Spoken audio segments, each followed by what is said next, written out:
بابا ما نغرب كيفنا يكوننا نبرتي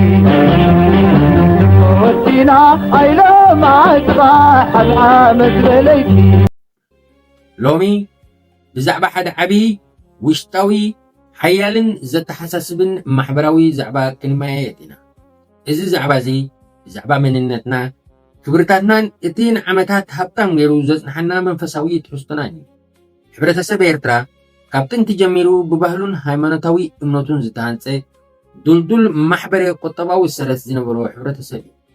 ሰረት ኣነባብራና ድማ ስነ ምግባር እዩ ነይሩ። ስርቂ፣ ሓሶት፣ ምትላልን ምስሉይነትን ኣብ ቅድሚ ሕብረተሰብና ከም ነውሪ ከም ዓብ ፅያፍ ነገር እዮም ዝረኣዩ።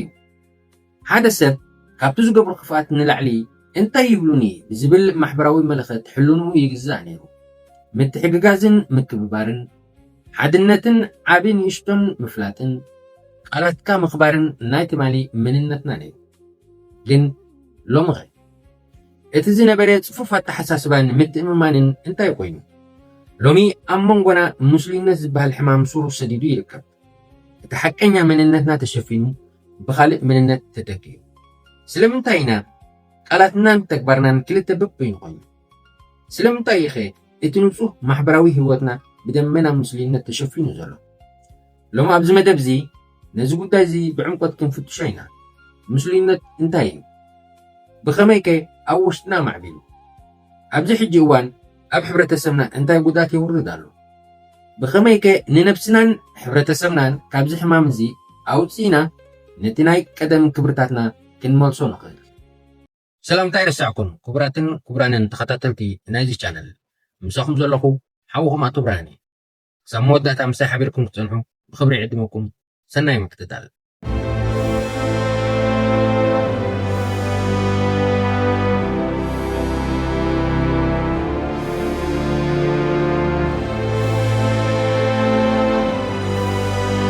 قد مقولو مسلمات انتاي مالت مخانو كردا يقبا مسلمات مالت حدا سب أو وشتو حدا حساب فيزو أبدأ نتحسب زي وكل سنة ويكون تكبر كم زلوا أمثلة كغرب كله بحثيه كلت استفعل عليه جز حسكا منبر مالتي أما حبرهم مداي كن رياض لنا مسلمات مالت كابكون أمنت زي كنس نناي جزياو ربحا نزلنا نوح سنة ويدما كافر حتى بجيس كاز جبر ناي تبعي من مسالي يتي بسنا مكبر أو كبرتاتو زفلت حزبنا مسلمات كم عبي ودكت حلنا يجريو قالوا زي عتصف بزربو زقيات سبيو كبرو زوهابون እዩ ሓደ ሰብ ሓንሳብ እወ ካበለ እታወ ክሳሞት ትጸንዕ ነበረ ቃሉ ዝዓጸፈ ወይ ዘላገጸ ሰብ ግን ካብ ማሕበረሰብ ይውገዝ ማሕበራዊ ማዕረግ ይስእን ነበረ ሎሚ ግን እቲ ሙስሊምነት ዝበሃል ሕማም ኣብ ብዙሕ መዳያት ህይወትና ኣትዩ ይርከብ ንኣብነት ኣብ ሃይማኖታዊ ህይወትና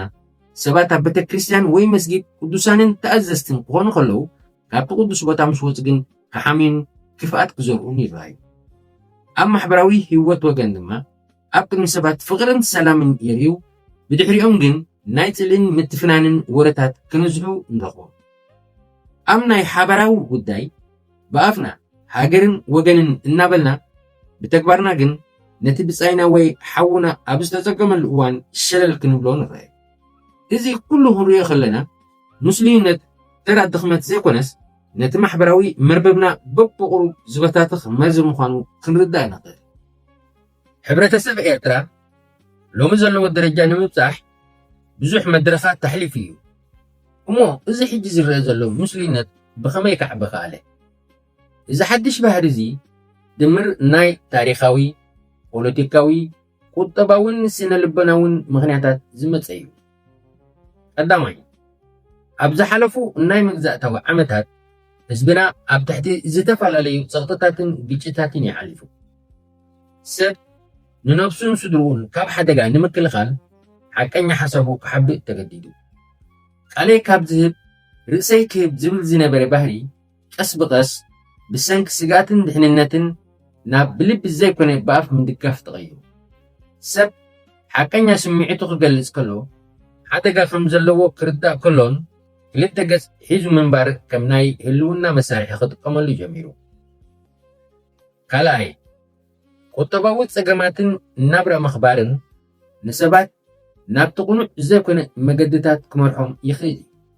ሰባት ብቁኑዕ መገዲ ሓሊፎም ክነብሩ ከለዉ ምስ ዝጽገሙ እቶም ብሽርሕን ብምትላልን ዝነብሩ ሰባት ድማ ብዕስፊ ክህብቱምን ክዕወቱን ክርእዩ ከለዉ እቲ ንጹሕ ህልና ክናወጽ ይጅምር።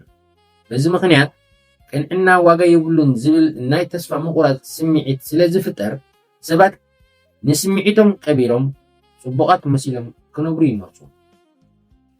ሳልሳይ ኣብ ቀደም እዋን ሓደ ሰብ ሓሶት ምስ ዝዛረብ ወይ ምስ ዝሰርቕ እቲ ዓዲ ብምልኡ ይግስጾ። እቶም ወለዲ ጥራይ ዘይኮኑስ ጎረባብቲ ዓበይቲ ዓድን መራሕቲ ሃይማኖትን ኣብ ምእራም እቲ ሰብ ዓቢ ተራ ነበሮም። ሕጂ ግን ብሰንኪ ስደት ምብትታንን ስድራ ቤታት ከምኡውን ዘመናዊ ኣነባብራ እቲ ናይ ማሕበረሰብ ቁፅፅር ነኪዩ እዩ። ነፍሲ ወከፍ ሰብ ንውልቃዊ ጉዳይ ጥራይ ክሽፍን ስለ ዝፅዕር ሙስሊምነት ንምግሳጽ ዓቕሚ ይሰኣን። ናይ ዘመናዊ መራኸቢታት ምምጻእ ንሙስሊምነት ተወሳኺ ባይታ ፈጢሩሉ ኣሎ። ኣብ ማሕበራዊ መራኸቢታት ፍጹማት ለጋሳት ሓለይቲ መሲልና ንቐርብ፣ ሓቀኛ ህይወትና ግን ካብቲ ኣብ ኢንተርነት እነሪኦ ስእሊ ሙሉእ ብምሉእ ዝተፈለየ እዩ። እዚ ሙስሊ ተግባር እዚ ደረጃ ብደረጃ ሰራጺ ብምዃኑ ነቲ ሓቀኛ ህይወትና እውን ክብክሎ ጀሚሩ ኣሎ። ሓደ ሕብረተሰብ ሙስሊምነት ክገዝኦ ከሎ እቲ ጉድኣቱ ኣብ ሓደ ወይ ክልተ ሰባት ጥራይ ዝውሰን ኣይኮነን። ጠቕላላ መንፈሳዊ ድሕነት እቲ ሕብረተሰብ እዩ ኣብ ሓደጋ ዝወጥቕ። ገለ ካብቲ ዝዓበየ ጉድኣታት ክንርኢ ከለና ምጥፋእ ምትእምማን ሰረት ናይ ዝኾነ ማሕበራዊ ምትእስሳር እዩ። ሙስሊምነት ክነግስ ከሎ ግን ሓደ ሰብ ንኻልእ ሰብ ክኣምኖ ኣይክእልን እዩ። እዚ ሰብ እዚ ክዛረበኒ ከሎ ብልቡ ድዩ ወይስ ብኣፉ ዝብል ጥርጣሬ ኣብ መንጎ ኣሕዋት ሰብ ሓዳር መሓዙትን ጎረባብትን ይሰፍን። ምትእምማን ምስ ዝጠፍእ ድማ ማሕበራዊ ስራሕ፣ ሓበራዊ ምዕባለን ሓበራዊ ራእይን ኩሉ ኣይክእልን። ካልኣይ ምብታን ማሕበራዊ ሰላም። ኣብ ውሽጢ ሙስሊምነት ዘለዎ ሕብረተሰብ ፍቕሪ ይቕህም እዩ። ሰባት ብደገ እናተሓላለፉ ብውሽጦም ግን ቅንኢን ጽልእን ምትፍናንን ይሓዝሉ። እዚ ድማ ኣብ መንጎ ዝተፈላለዩ ክፍልታት ሕብረተሰብ ህውከትን ድሕረትን ይፈጥር። ሓቀኛ ሓልዮት ስለ ዘይህሉ እቲ ድኹምን ስኑፍን ዝኾነ ክፋል ሕብረተሰብ ዝድግፎ ይስእን። ሳልሳይ ስነ ልበናዊ ጸቕጥን ወጥርን። ክልተ ገጽ ሒዝካ ምንባር ኣዝዩ ኣድካሚ እዩ። ሓደ ሰብ ሓቀኛ ስምዒቱን ሓሳቡን ዓሚቱ ኩሉ ግዜ ሰባት ደስ ንምባል ወይ ንረብሓ ኢሉ ክመስል ከሎ ኣብ ውሽጡ ናይ መንነት ቅልውላው ይፈጥረሉ። እዚ ድማ ናብ ጭንቀት፣ ዋሕዲ ነፍሰ ምትእምማንን ስነ ልበናዊ ድኻምን የምርሕ። ራብዓይ ኣብ መጻኢ ወለዶ ዝህልዎ ጽዋዕ። ቆልዑ ወለዶም ወይ ዓበይቲ ሰባት ክመስሉ ክርዩ ከለዉ ሙስሊምነት ከም ቅቡልን መዕወትን ጠባይ ገይሮም እዮም ዝወስድዎ። እቲ ንጽህና፣ ሓቅነትን ሕልናን ዝበሃል ዓበይቲ ክብርታትና ቀስ ብቐስ ካብቱ መጻኢ ወለዶ ይጠፍእ። እዚ ድማ ንመጻኢቲ ሃገርን ሕብረተሰብናን ዘስግእ ዓብዪ ውድቀት እዩ።